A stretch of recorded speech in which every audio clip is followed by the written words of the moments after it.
Situated next to the school in the High Street, it was originally built as the headmaster's residence. In February 1997, it was bought by the Otford Parish Council with two objectives in mind.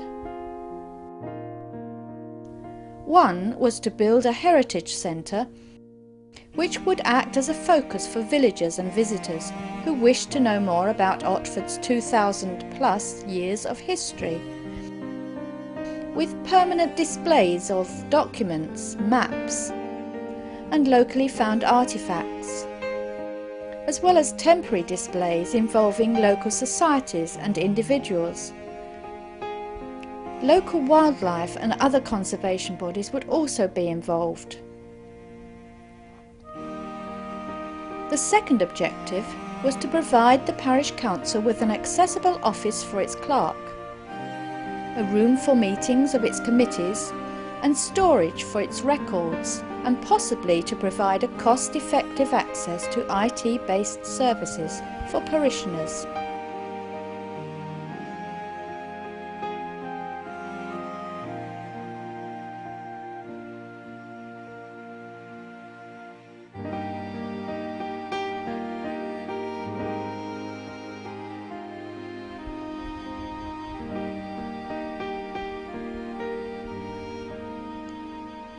Work began to renovate and enlarge the old schoolhouse,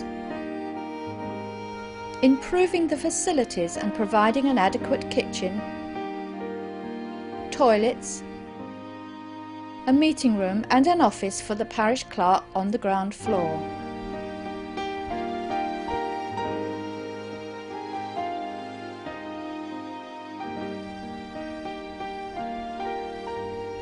By the October of '97, sufficient work had been completed to allow the parish clerk, Barbara Darby, to move her office into the building.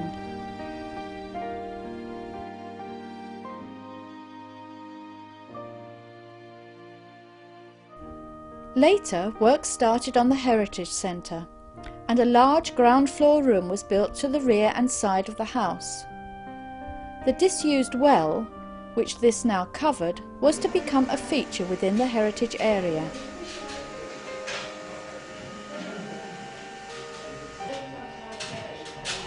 Several skilled parishioners spent many hours preparing for the opening day.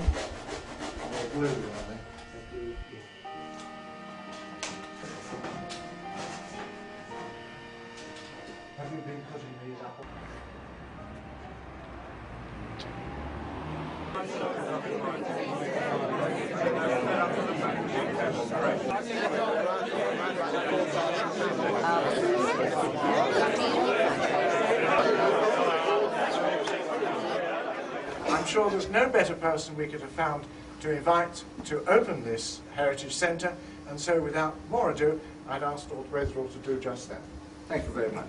And good to see our member. I come to Otford fairly often, and I've watched this building and wondered what was happening here. My only locus really is that when I lived in Guildford, before I became Member of Parliament, I lived on the Pilgrim's Way.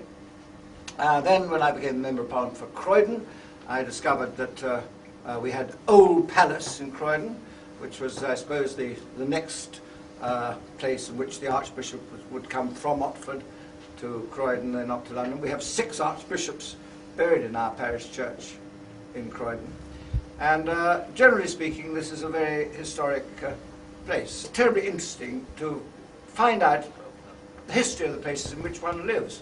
Now, I know Otford quite well because my wife goes to shop up here, spends all my money. So I just hope that many strangers will come and visit this Heritage Centre. It's with great pleasure that I declare it open.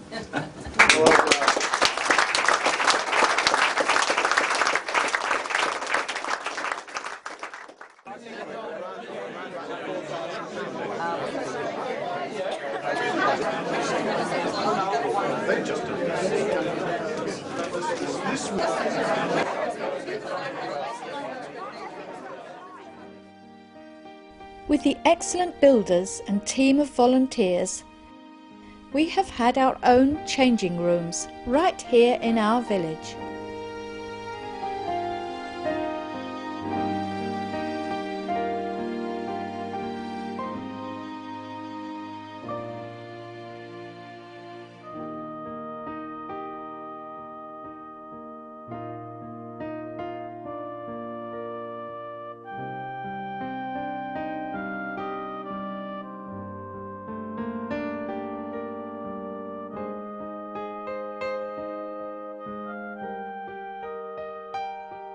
Visit Schoolhouse today and you can be sure of a warm welcome and advice on village matters. And why not linger a while in the Heritage Centre and savour the history of Otford?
Throughout the year, a small team of village photographers worked on the project, covering every aspect of the village community: weddings and births, clubs and pubs, people and schools.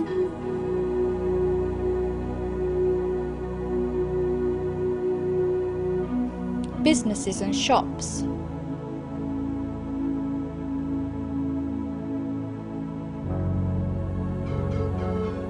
The hundreds of photographs are in the process of being catalogued and filed. This will probably take longer than it has to capture them.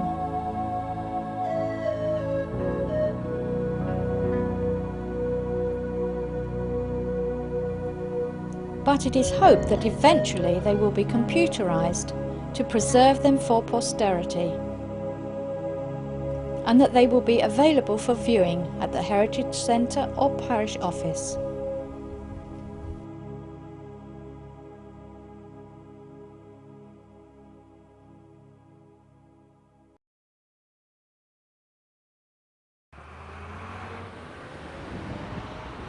Just outside our parish, it was in the summer of '99 that the gasworks bend was straightened slightly. It's difficult to remember what it was like before,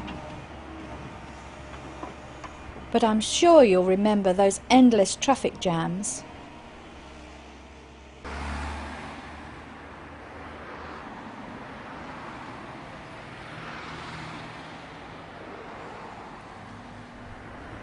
Do you think the gasometers will still be there in another 100 years?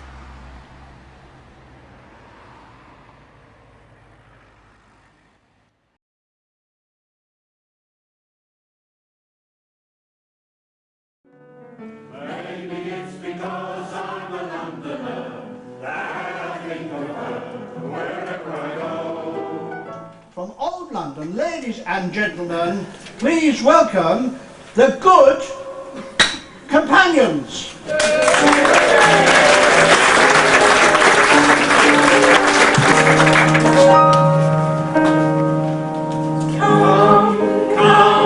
Come and take eyes at me down at the old Bull and Bush. Come, drink some port wine with me down at the old Bull and Bush. Here's a little German band, come let me hold your hand, do. Come and have a drink or two down at the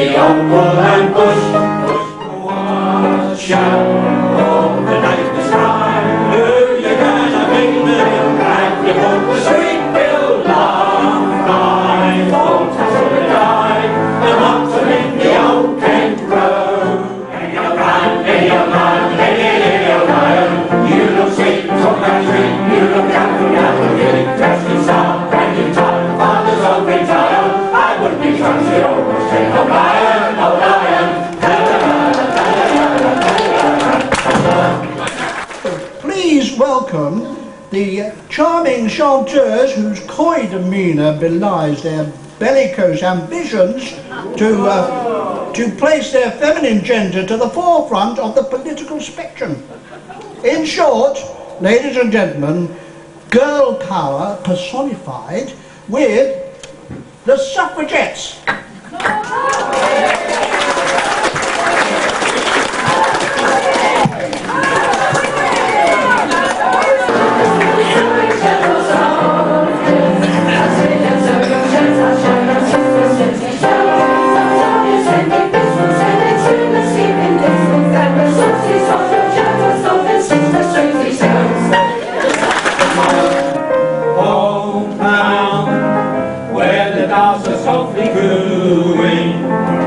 Where there's always nothing doing. Underneath the arches, I dream my dreams away. Underneath the arches, on cobblestones I lay. Every night you'll find me tired out and worn, happy when the daylight comes creeping, heralding the dawn. Pitter patter patter, it looks right. Let it pitter patter patter, don't mind the rain. He'll mend your umbrellas and go on his way, singing tooraloo-raloo-raloo-ralay, tooraloo-raloo-raloo-ralay. Any umbrellas to mend? Oh, this one I'd rate any date for. You don't have to know why she's late for. She wouldn't let you flat, she's not a girl like that. Oh, she's absolutely wonderful and marvellous and beautiful, and any lady will understand why. I'm leaning on the lamppost at the corner of the street in case a certain little lady passes by. Every Sunday afternoon we forget about our cares, rubbing elbows at the Ritz with those millionaires. When I take my sugar and tea, I'm as witchy as can be, 'cause I never take the where the gang goes when I take my sugar and tea. Washing on the sea-free line, happy when you get washing out of here. Washing on the sea-free line, sea-free line still there. They think they're over London town. He poorly round. Could he know that we were so much in love?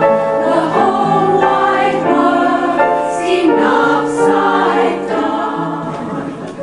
Come sit by the fire, Squire. I'll switch the logs on right away. Or maybe you prefer to play my latest fruit machine. 3 melons in a row, that should set your heart aglow. Or what about me jukebox, that will really set the scene. Angler sat down beside a polystyrene ingle nook, its plastic beams vibrating to the electronic sound. Took a bite, began to chew, sank his pint of ready brew, gave a ghastly gurgle and fell dead upon the ground. Does he know? What does he care? Nothing for you or me. Old Father Thames keeps rolling along down to the mighty sea.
the heart of the village of Otford lies the well-known ancient pond, with mellow old houses around it, and the green and the church beyond.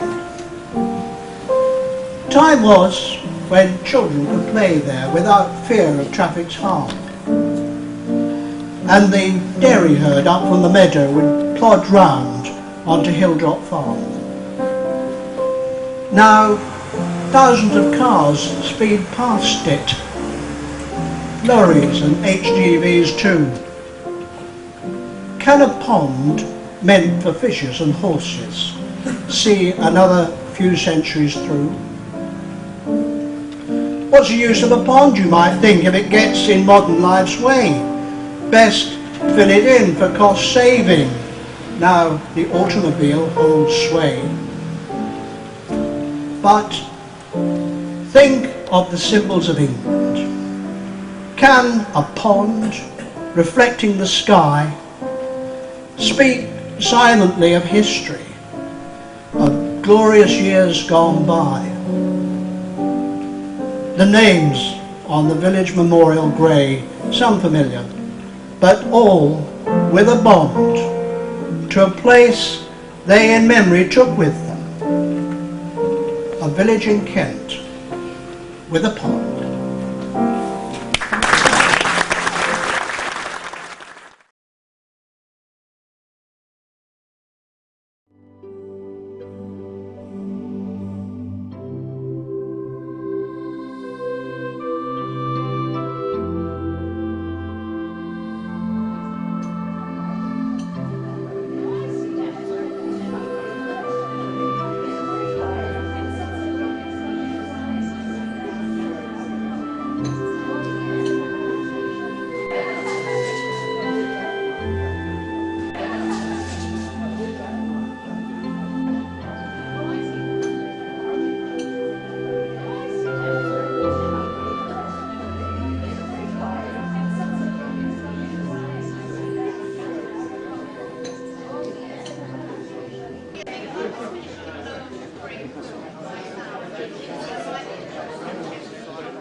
After many, many months of preparation and planning, a magnificent exhibition took place in April. It was instigated and organised by Cliff and Elizabeth Ward. Ray Gulliver gave a warm welcome to those viewing the exhibits on the last day. He thanked people for their donations to the Village Enhancement Fund, which will help to pay for repairs for the pond. We're told it's going to be £30,000 or something like that. And of course we've been able to do the repairs on the green, which has meant the removal of the telephone pole and all the wires which were there, and perhaps eventually we'll be able to put up a village sign there. Secondly, can I thank all the exhibitors for a quite incredible exhibition. Everybody who's gone out of that door has said how wonderful it is. Really, none of this would have happened unless two people had said, come on, we're going to put on another arts and crafts exhibition similar to the one we had in 1994. These two have been organising this exhibition for at least 18 months. We've been advertising it for 18 months, and in fact it's been in the newsletter as headlines for the last 3 to 4 months. You can imagine how much time and effort and worry they have put into it, and it's all come to this wonderful fruition this afternoon. They have had to live down here. They have eaten here, they have slept here. I presume they've washed and showered and well, I don't know. But they've literally been here virtually for 72 hours, which I think is an incredible sense of duty to everybody in the village, and especially to the exhibitors.